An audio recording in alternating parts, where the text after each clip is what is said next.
Foreign Music, Boston, 1765. Lately, life in the colonies has been relatively tranquil. Certainly it has for Thomas Hutchinson, a fifth-generation Bostonian. Hutchinson has enjoyed good fortune and political success. The king has appointed him Chief Justice and Lieutenant Governor of Massachusetts. For years, Thomas Hutchinson has been one of the colony's most admired citizens until now. Music. Hutchinson's life is about to take a dramatic and ugly turn. An angry mob is surging through Boston. Hutchinson is about to find out that he's the man thereafter. He's the man in charge of the intolerable new policies imposed on the colonies by their British rulers, tax policies that have incited an increasingly violent rebellion among the people. Music. A rebellion against a tax imposed not by their own local representatives, but by Parliament 3,000 miles away in England. Lieutenant Governor Hutchinson is duty-bound to enforce this controversial new tax, though he personally opposes it. He is being denounced as a traitor. Massachusetts has never seen a mob as violent as this. They're not just angry about the money, they're angry at the assault on their autonomy by English rulers who neither know them nor represent them. The revolt spreads like an epidemic through all 13 colonies. It's hard to imagine that the fallout from this tax will ignite a social revolution unlike any the world has ever seen across the Atlantic. England's King George III is losing his patience. His colonies are acting like petulant children. These are his subjects, Englishmen born in America, but Englishmen just the same. He is their ruler, and it's because of them that his empire is going broke. Pounds money it now desperately needs. There's a sense that after the 7 Years' War that America ought to pay its way a little bit, that expenses to protect North America should in part be raised in North America. Parliament's solution is unprecedented. The Stamp Act of 1765 directly taxes colonies by having them pay for stamps that must be affixed to virtually every piece of paper they touch, from official documents, playing cards. It goes badly from the start. The colonists resent not only paying the tax, but also having it imposed by a faraway parliament where no one represents them, though the crown appoints colonial governors and high officials. Each colony is long accustomed to ruling itself and levying its own taxes. Music.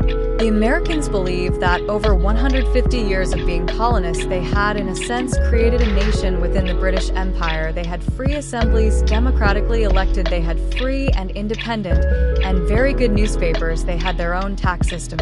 It wasn't just paying a little bit of money. The notion was that other people were making them pay money. So this emotional issue, who's in control here? We want to control our own lives, which includes, of course, our own pocketbooks. In 1765, a new generation of colonists is rushing headlong down an uncharted path to an unknown end, and the Stamp Act is what starts it. Thank you. Much of the spirit, if not the exact words, is don't you see what they're up to? Don't you see what's going on? There's a strategy at work here to gradually erode American liberties. If you let them do this, what will they try to do next? For the British, the tax isn't about eroding liberties, it's about money stoking. The colonial reaction is a powerful underground movement known as the Sons of Liberty.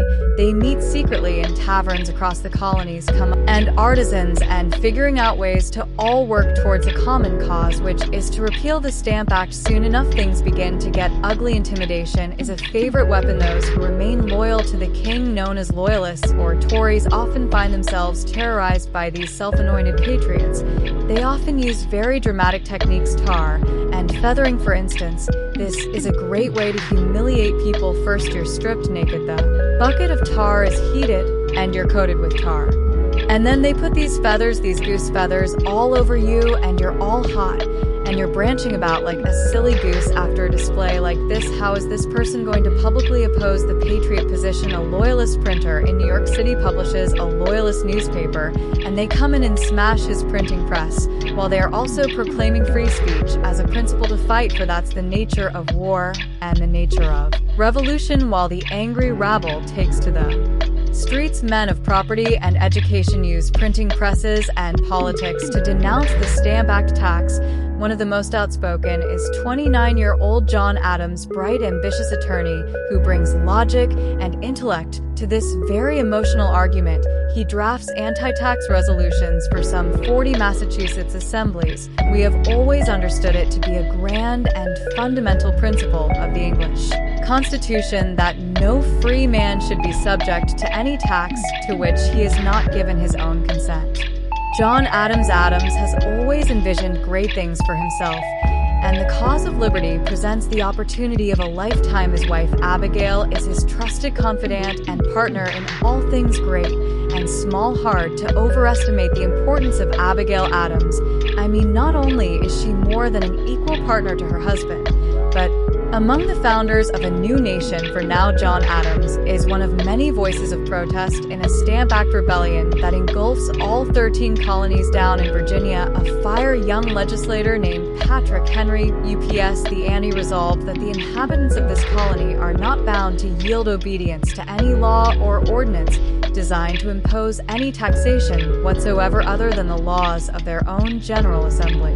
Patrick Henry, in other words, no taxation without representation, Henry's Virginia resolves become a radical touchstone for all the colonies 3,000 miles away. In London, another important player in the colonial drama America's Benjamin Franklin is doing what he does best, playing chess, flirting with a pretty young thing, and keeping an eye on developments for his countryman. Franklin becomes the point man. He is the man in England who is there essentially trying to hammer out some kind of compromise on issues of taxation with the crown. At 59, Franklin is the most famous American in the world. He has spent the better part of 2 decades in England as a trade representative and the colony's unofficial ambassador, wooing and wowing a London society with his wit and wisdom. This is the Philadelphia printer and writer who created Poor Richard's Almanac, the colony's best-selling annual, rich with homespun advice.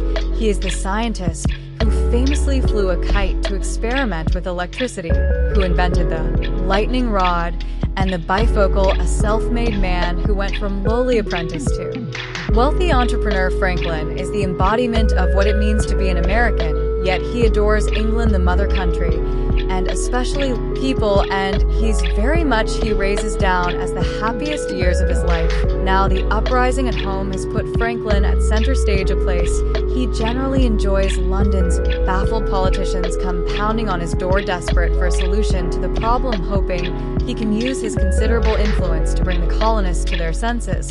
But it's business, not politics, that settles the matter. The decisive blow is the blow to the British pocketbook. North American merchants said, well, okay, while the Stamp Act is in place, we're just not going to trade with you. It's a way of getting merchants in England to say, if this is going to ruin business, then the Stamp Act's gotta go. Now England's merchants and bankers are feeling the pinch from the loss of business created by colonial boycotts, and they too start railing against the Stamp Act. The tax crisis has become just too big a headache, and in March 1766, a beleaguered Parliament finally repeals the Stamp Act. Unbelievably, the people of the colonies have forced the world's greatest power to back down. The rebel colonists can celebrate their first sweet taste of victory and of power, but the battles are far from over. England still needs the money and still needs to show who's boss. Over the next 4 years, Parliament devises new taxes which trigger renewed upheaval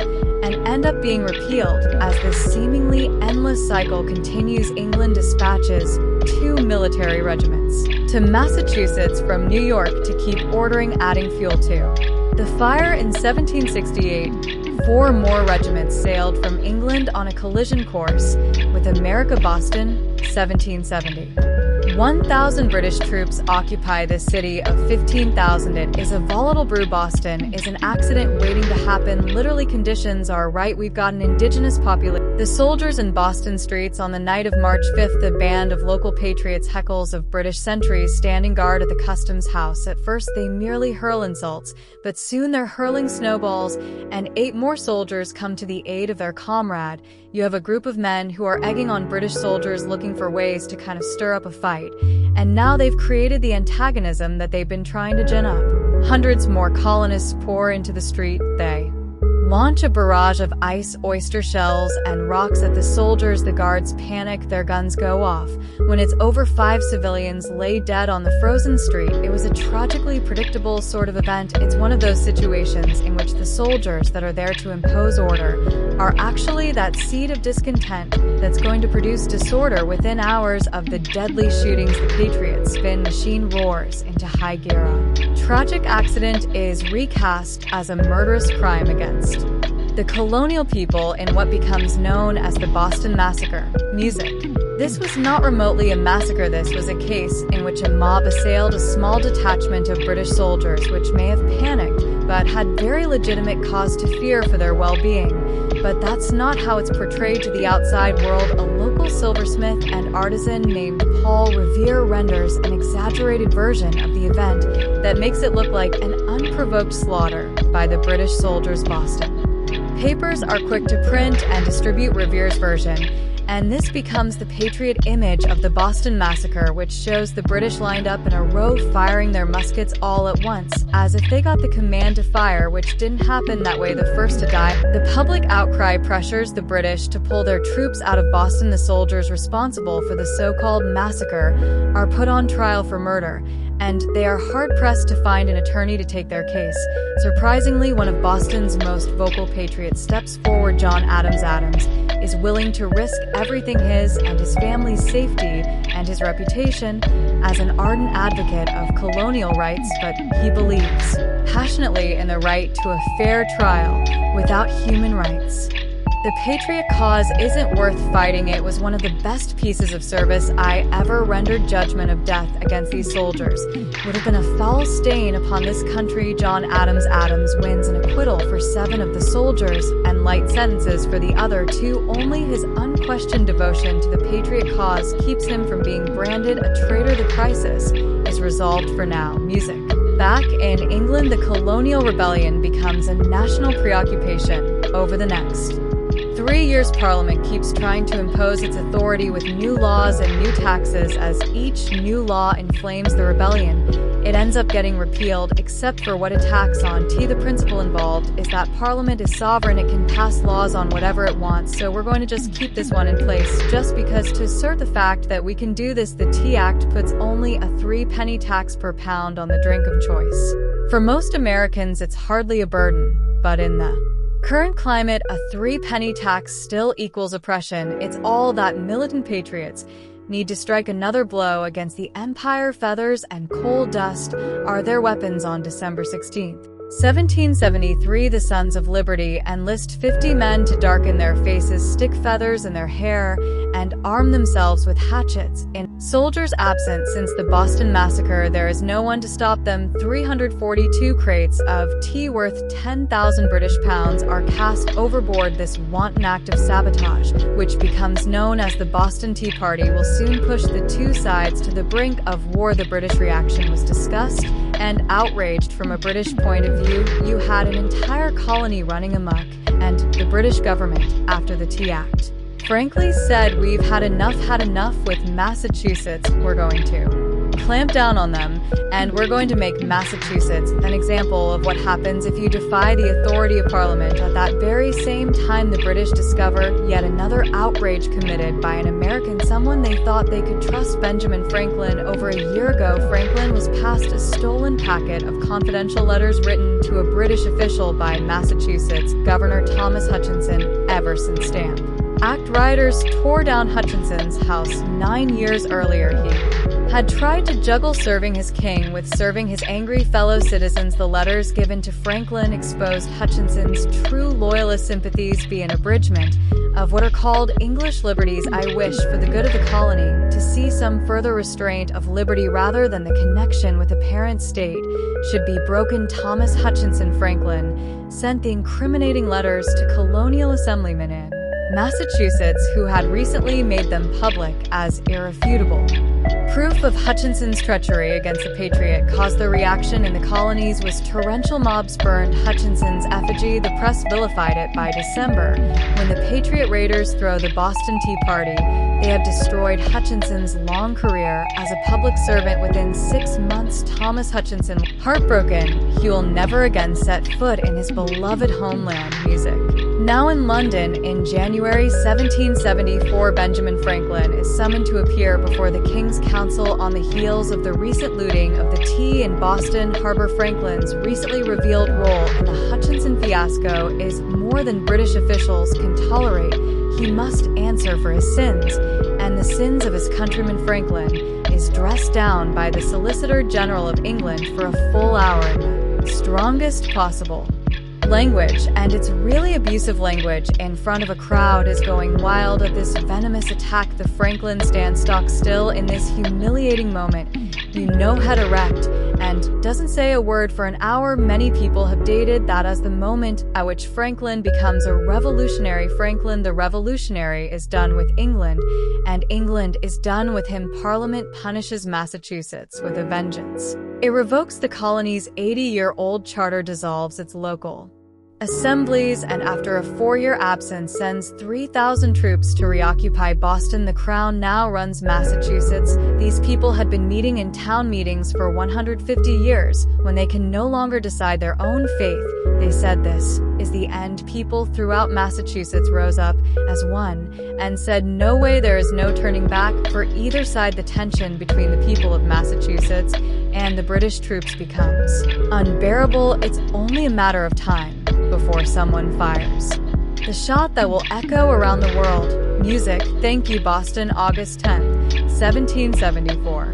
John Adams is donning a new suit, and if he's not careful, the British will bury him in it. The Patriot leader is heading for a secret meeting in Philadelphia that will change the course of history and could cost him his lyre. Adams is one of delegates of America's best and brightest who gather to come up with a unified strategy to oppose Britain's increasing encroachment on their liberties. If the king had his way, they would all hang for treason. That illustrates how strongly they felt that they must take steps to remove themselves from what they saw as the arbitrary power of the British Crown. Britain has already suspended Massachusetts' constitution and imposed martial law there. The other colonies fear that it's only a matter of time before they all meet the same fate. Even though these colonies have different economic interests, they have different political histories, they have different populations, they recognize that in our relationship with Britain we have much in common. Not all of these people have met each other, most have heard about each other. Now they're eager to meet each other, see what's going to happen. People know that there's going to be moderates and not so moderates, and there's already kind of little factions forming. Joining John Adams from Massachusetts is another radical 37-year-old John Hancock, a wealthy Boston merchant who has been using his considerable fortune to fuel the cause. Pennsylvania has sent a moderate lawyer, John Dickinson, 42, whose widely read essays back in the 60s helped launch the anti-tax movement. From Virginia comes Patrick Henry, the volatile young orator whose Virginia resolves helped stamp out the Stamp Act. And also from Virginia, a wealthy 42-year-old planter and veteran of the 7 Years' War, George Washington. One of the problems is they all thought of themselves as Pennsylvanians, Rhode Islanders, South Carolinians, much more than they thought of themselves as Americans. Patrick Henry really just electric ships to sail on the same formation. It's not easy. 13 conspirators against the crown. Finally, after 2 months of arguing and pontificating, the Congress adjourns with a unified message for England until colonial rights are restored. All 13 colonies will halt all trade with Great Britain. Local militias are to arm and stand in readiness. Music. As one might expect, kings don't do well with ultimatums. No one tells the King of England what to do. The die is now cast. The colonies must either submit or triumph. I do not wish to come to severe measures, but we must not retreat. I trust they will come to submit. He makes the assumption that a simple show of force of military might will be enough to scare the rebels back to their senses. Not likely, certainly not in Boston. The city is a tinderbox waiting to explode. The British have turned it into a virtual police state.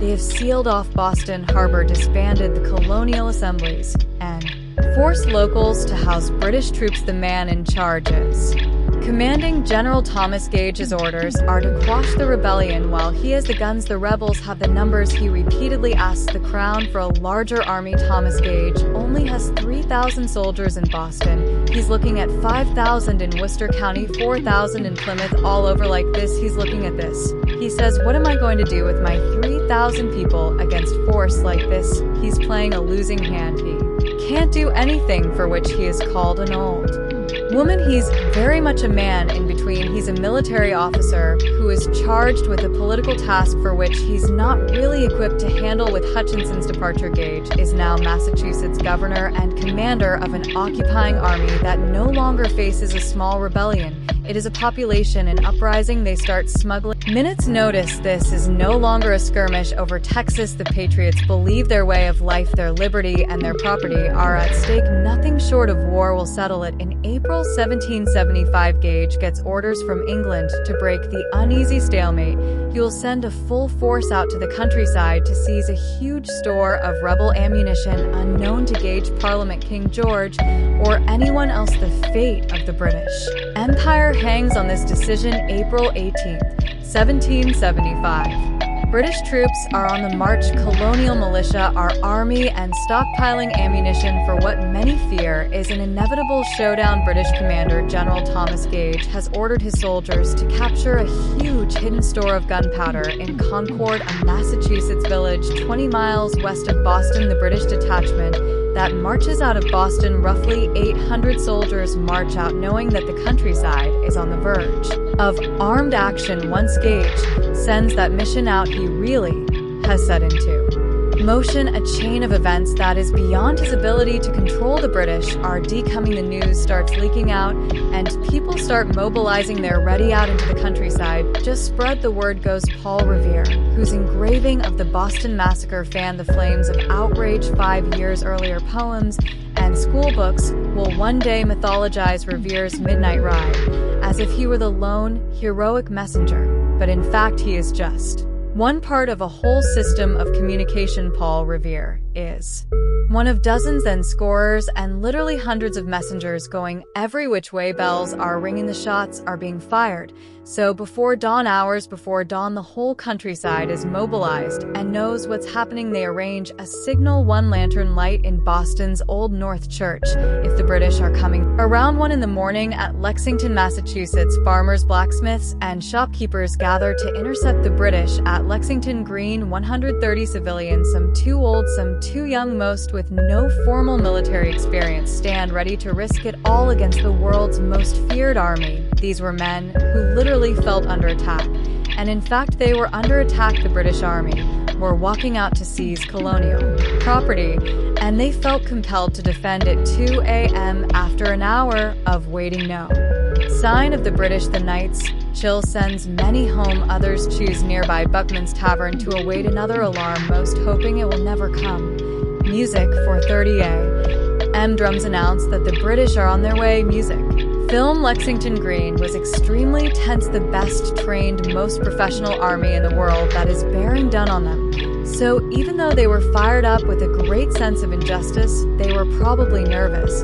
And if they weren't, they should have been right nice. Both sides eye each other suspiciously, both sides not wanting to take a misstep. All of a sudden, a single shot is fired. Nobody knows who fired the shot after the war, and investigations, nobody ever found out. As soon as that shot was fired, both sides commenced firing at will, and the American Revolution was on. Music.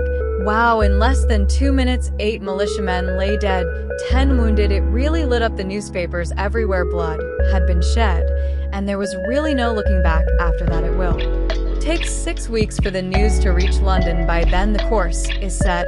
I think there's a recognition in London after Lexington. The battle has been joined that the chances for preventing this conflict from degenerating. Welcome. Branded a revolutionary traitor by the British, Franklin will set sail for his Philadelphia home to take a seat in the Continental Congress, a man of peace. He will now have to counsel war as he helps his fellow delegates navigate the new and bloody conflict that threatens to blow America apart. Thank you. April 19th, 1775, Lexington, Massachusetts. For the first time ever, British soldiers and colonial citizens have stood face to face and fired upon each other. 8 colonists lay dead, but it's not over. British continue their advance to get what they came for, the colonial ammunition stored in nearby Concord. Along the way, detachments of redcoats storm into local homes and ransack for weapons. 4 the word spreads, and militia from all over the area rush toward Concord to head off the British. This time, it's the Americans who are coming. They find not just the Concord militiamen, but all sorts of other militiamen coming, and Still coming and still coming and still coming the British are. Certain they can swat these militia away like pesky flies, and finally, they cannot that they have encountered hard fighting men. The British are badly outnumbered. They are forced to retreat. 16 miles separate them from the safety of Boston, 16 miles on foot. They are sitting ducks for armed and angry colonials. It is a trauma they won't soon forget. All the hills on either side of us were covered with rebels, so that they kept the road always line in. A very hot fire on us, without intermission. Henry de Bernier, British soldier. 20 hours of constant barrage bring heavy losses to the beleaguered British. 73 dead, 174 wounded, and 26 missing. The Americans suffer 49 killed with 40 wounded and 5 missing. By the time British soldiers get back to Boston, the colonials have the city communications by which the town of Boston was supplied with provisions, and with a preposterous parade of military arrangement, they have effected to hold the army besieged Thomas Gage. 3 weeks later, on May 10th, 1775, Benjamin Franklin is back home in Philadelphia just as the Continental Congress is called back into emergency session. The bloodshed in Massachusetts demands a new colonial strategy, assembling a continental army and complete independence from England are subjects now on the table. The delegates eagerly await the thoughts of their venerated elder statesman Benjamin Franklin, only to find him unusually quiet and withdrawn. The long voyage from England has made him ill, but it is a short trip. He will soon make that troubles Franklin most. Music. Franklin is headed to a confrontation with his only son. 43-year-old William. The rift in the colonies has brought a terrible split between father and son. William Franklin has been New Jersey's royal governor for over a decade, a post granted him by the king owing in no small part to being Benjamin's son. William is vehemently opposed to the rebellion and unalterably devoted to the king. Now his father will make one last attempt to win him over to the Patriot side. Once they were as close as a father and son could be. It was William who held the kite during his father's famous experiment with lightning. It was William who was his father's constant companion in the early days in England, but now neither the strife in the colonies nor the humiliation heaped upon his father by the British turns William away from the king. Now father no longer possible. There were two sides to this issue. Most people could have seen both sides. Everyone had reasons to see those sides. Franklin isn't buying it, and he gives his son. He's absolutely unyielding with his son. Nothing has ever hurt me so much and affected me with such keen sensation is to find myself deserted in my old age by my only son, and not only deserted, but to find him taking up arms against me, and calls were in my good fame, fortune, and life were all at stake. Music. When I think about Benjamin Franklin, the great revolutionary, and his son, the leader of those conservative loyalists, it seems very strange to me that the old man should be the radical and the young man should be the conservative. Once they were inseparable, now the wound between father and son will never heal. William Franklin doesn't get very good press in the American textbooks, but to know there were many others just like William Franklin, which side are you on? That became the question. The political argument that tears the Franklins apart will also be replayed in thousands of colonial families. Politics have become intensely personal. Every American had to choose: do I support the Patriots? Do I support the Loyalists? Is there any neutral ground between them? A bitter time is coming when everyone must choose sides, when fathers may have to fight sons, when brother may fight brother. There are twice as many Patriots in the colonies as Loyalists, but more than half the population just wants to be left alone. In the coming months and years, no one can remain on the sidelines. The ship has sailed. The revolution is on an irreversible course. It will take sturdy leadership from men as different in temperament as the people they represent, whether they know it or not. These are the men of destiny who will guide the American people into their uncertain has inflamed the colonies. The Continental Congress rushes back to Philadelphia to take up the growing conflict as militia units from all over New England pour into Massachusetts to back up their neighbors, and the militias are certain that they can defeat the British Army because they have this revolutionary fire and spirit, and they argue that one man with that sort of spirit is worth 100 British regulars. One such man who comes to Massachusetts is a fearless officer from Connecticut. His Named Benedict Arnold, a man intent on doing great things in the coming war, Nold has a bold military plan for the Patriot cause. When Benedict Arnold marched into the New England camp outside Boston, right after Lexington and Concord, he was spit and polish, and he made such a physical impression when he sat on a fine horse. He was literally a commanding figure. Men looked up to him. Arnold has come by his regal bearing the hard way. Born into a life of privilege, his alcoholic father squandered the family's fortune, a traumatic turnabout that forced Benedict at 13 to apprentice with an apothecary. At 15, he ran away to fight with the Connecticut militia in the French and Indian War. After the war, he overcame his lowly circumstances to achieve wealth and success in business.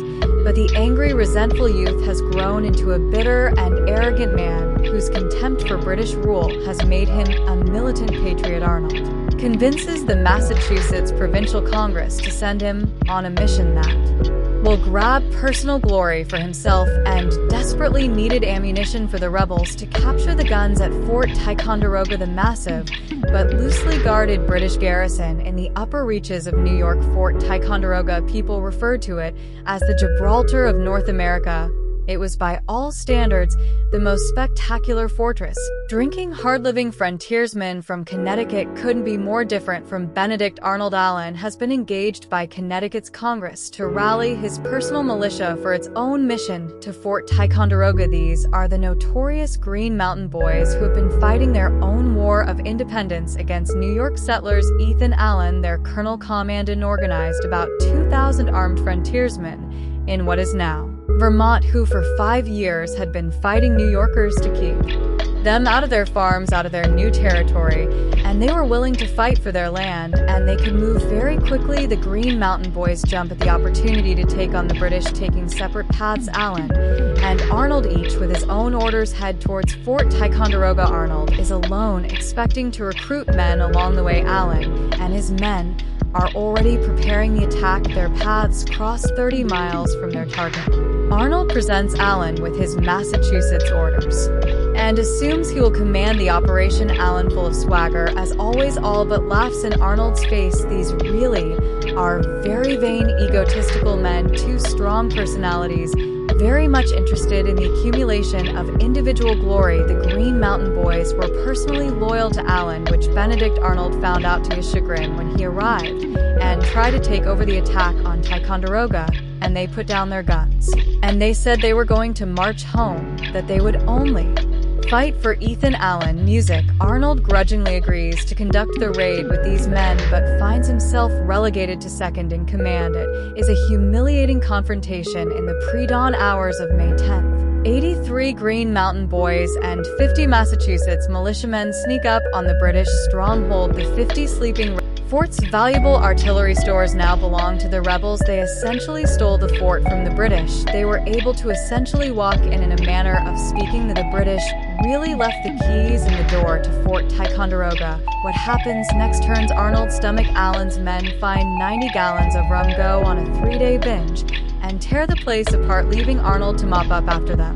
But the worst insult comes when Allen writes to Arnold's superiors in the Massachusetts Congress. Allen brazenly takes complete credit for the operation. He keeps all the glory for himself and purposely makes no mention of his rival Benedict Arnold. For Arnold, it's a wound more devastating than being shot. For an office, honor, public recognition was key. If played an import and you weren't mentioned, that was very disrespectful. So Arnold was justifiably offended. The affront to his honor is the first of many slights that will dog Benedict Arnold throughout the war and ultimately drive him to infamy. In Philadelphia, the men of Continental Congress reconvene in the Pennsylvania State House, which will later be named Independence Hall. They greet the capture of Fort Ticonderoga with decidedly mixed feelings. Still hoping for peace, they have refrained up till now from authorizing offensive actions against the British. The capture of Fort Ticonderoga catches the Continental Congress largely off guard. They had not anticipated this. They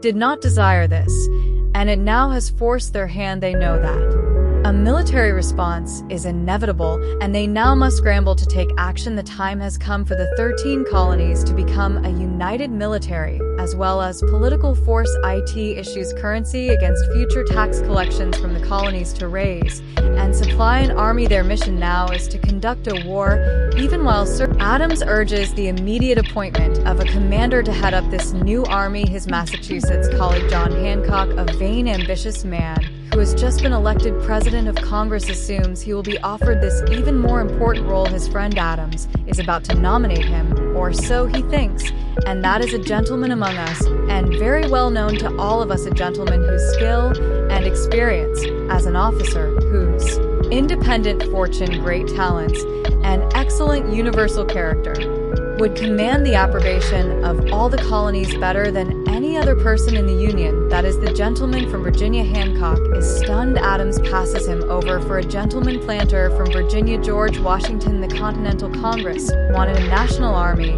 not just a Massachusetts army or a New England army. They thought that by getting a commander-in-chief from a different colony would balance that, so they cast a welcome eye on Washington from Virginia. Music at 6 feet 2 inches and 215 pounds. George Washington cuts an imposing figure. Prior to his nomination, he spoke very little in session, yet spoke volumes about his intentions by showing up every day dressed in a military uniform. Very impressive guy. I mean, he wears this military uniform with great dignity. And of course, he shows up making the point, I have military experience. I am a person who you can count on as your military commander. So, he has the image to do it. He's got the experience. He's from Virginia. They make him the commander-in-chief, and he modestly says, I'm really not equal to the task, and I'll just do my best. But unless some unlucky events should happen unfavorable to my reputation, I beg it may be remembered by every gentleman in the room that I this day declare with the utmost sincerity, I do not think my ambitious in military matters. Early on, he realizes that the best way to be ambitious is to convince everyone else that you're not ambitious. And he follows this through his entire life. Ambitious, disingenuous, modest. Who is this man? George Washington, the man appointed to construct a new continental army in 1775. He is hardly a household name. He's one of the wealthiest men in the country. He's in his mid-40s and really should be in retirement. At that time, Washington is someone who has nothing to gain from participation in the Revolution and everything to lose. Music. He wasn't born to wealth. Washington's father was a Virginia farmer who died in 1743 when George was only 11. Young George's circumstances were modest, but his dreams were big. Music.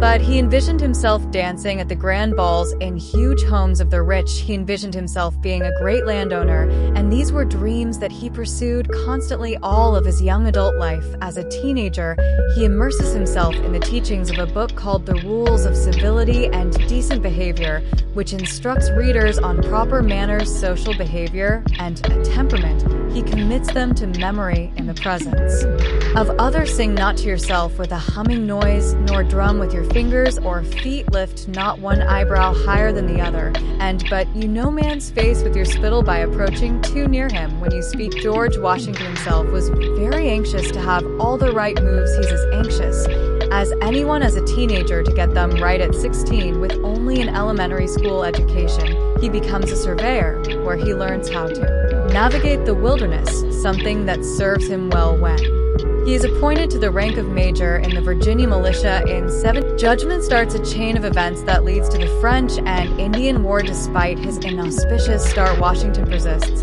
and eventually proves himself to be an exemplary officer. After the war, good fortune boosts Washington's ambitions. Music. He marries a wealthy widow named Martha Custis and inherits his half-brother's estate, Mount Vernon, which he goes on to build into a plantation with more than 100 slaves. As part of the land of gentry, he goes into Virginia politics, though he may feign unworthiness.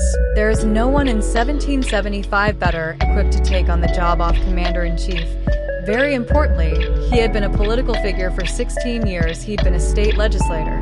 So, he was somebody who knew how to work with politicians who could work with Congress, and would not be a threat to Congress for, and it has been determined in Congress that the whole army raised for the defense of the American cause shall be put under my care. Leslie, even when writing to Martha of his appointment, Washington is still pretending he doesn't want the job. You may believe me when I assure you in the most solemn manner that so far from seeking this appointment, I have used every endeavor in my power to avoid it. What he can avoid is destiny. He takes the job for no pay and prepares to leave for Boston to take on the strongest army in the world, not yet knowing that all hell has already broken loose up there in a place called Bunker Hill. Music, May 1775. The rebels capture Fort Ticonderoga, turns up the pressure on the already beleaguered British commander Thomas Gage. Back in the French and Indian War, 2,000 British soldiers lost their lives seizing Fort Ticonderoga, and now Gage has lost it to the Americans in London. King George is furious that Gage's superior forces have failed to control the colonists' obedience or to cast them off. King George III, no more reasoning, no more legislating. The colonies will come to their senses or face a show of force unlike any they have ever seen. Gage is dismissed. He is too weak, too tolerant. To replace him, the British command sends its 3 best generals to bring the colonies to heel. These are England's best and brightest military men, who become known as the triumvirate of reputation. Music, General Henry Clinton, American, bore a competent soldier, but socially inept, a man referred to even by himself as a shy general. John Burgoyne, vain and ambitious, one popular English writer gives him the nickname Julius Caesar Begonius. Music, and General William Howe, an experienced military man who came to appreciate America's British colonials while fighting alongside them in the French and Indian War. These 3 supporting generals were brought in essentially to supplant Gage, and it became a kind of personal contest between these 3 men as to who would take Gage's position as commander-in-chief in America. Howe is the odds-on favorite, but an odd choice to take over the command in America. A political liberal, he opposes the king's policies in the colonies and had once vowed not to fight against his English countrymen. Their General William Howe is opposed to the war. All they wanted was the Americans to submit to British laws and British taxes. They didn't want to go fight them for in Boston. June 16th, in the month since Lexington and Concord, rebel militia in the hills around Boston have laid siege to the city, trapping the British and their loyalists inside. Now the British command is planning to break the rebel stranglehold with an overwhelming Connecticut and Massachusetts lead their men to fortify Bunker Hill, then decide to move 1 hill closer to Boston. On Breed's Hill, there they dig in for a British attack. Midnight, June 17th. 1,200 militiamen race the clock to beat the sunrise before it reveals their position to the British. Below, they must control the high ground before the enemy makes its own move at daybreak. The sleeping British ships in Boston Harbor spot the militia positions and sound the alarm. All of Boston awakens with a start. Patriots have beaten the British to the punch. The first full battle of the Revolution is joined as the redcoats assembled for battleships in the harbor try to pin down the militia with cannon fire. Under the command of General William Howe, lines of British soldiers, their bayonets at the ready, climb the hill without any cover. Easy targets for a man and musket that can shoot straight. The British are convinced that they can form up in line, and despite taking casualties, instill in the Patriots fear of a professional, disciplined force of regulars and demonstrate to the Americans that this is madness. Trying to oppose this army, twice House men charge up Breed's Hill. Twice they are repelled by the militia from roofs, and hilltop civilians come out to witness the bloodshed. It is war as spectator sport, but many fear for their loved ones in the fight. The rebel barrage goes on for 3 hours until they run out of ammunition. Despite their advantage, the rebels have no choice but to retreat. The British finally capture the hill. On their third charge, the ground is strewn with red-coated bodies. The new commander now realizes what no one in faraway England could possibly understand. This is not a rebellion, this is war. When I look to the consequences of it and the loss of so many brave officers, I do it with horror. As the Battle of Bunker Hill, after the original target 1,000 of the 2,300 British soldiers, nearly half are dead or wounded. The Americans lose 271 men out of 1,600. In Defeat the Colonists have won a paradox that over the next 6 years will come to characterize the Americans' bloody war for independence: music. Bunker Hill was a defeat, of course, for these colonists, but they inflicted such heavy losses on the British that it makes them a little cocky. That was the best trained, most professional army on earth. Look at the damage we did to them. It really gives them way too much confidence. Music. In the days following the Battle of Bunker Hill, even as Congress begins to provide for a continental army, the delegates make one last attempted reconciliation with Britain. They send the king what they call the Olive Branch Petition, respectfully requesting that he grant the North American colonies autonomy within the British Empire. Like oil communication that crosses the Atlantic, it will take months for an answer, and General George Washington can't afford to wait. Hope you enjoyed the video. If you found it helpful, don't forget to subscribe to Liberty Legends for more. Hit that like button to support the channel, and I'll see you in the next one. Thanks.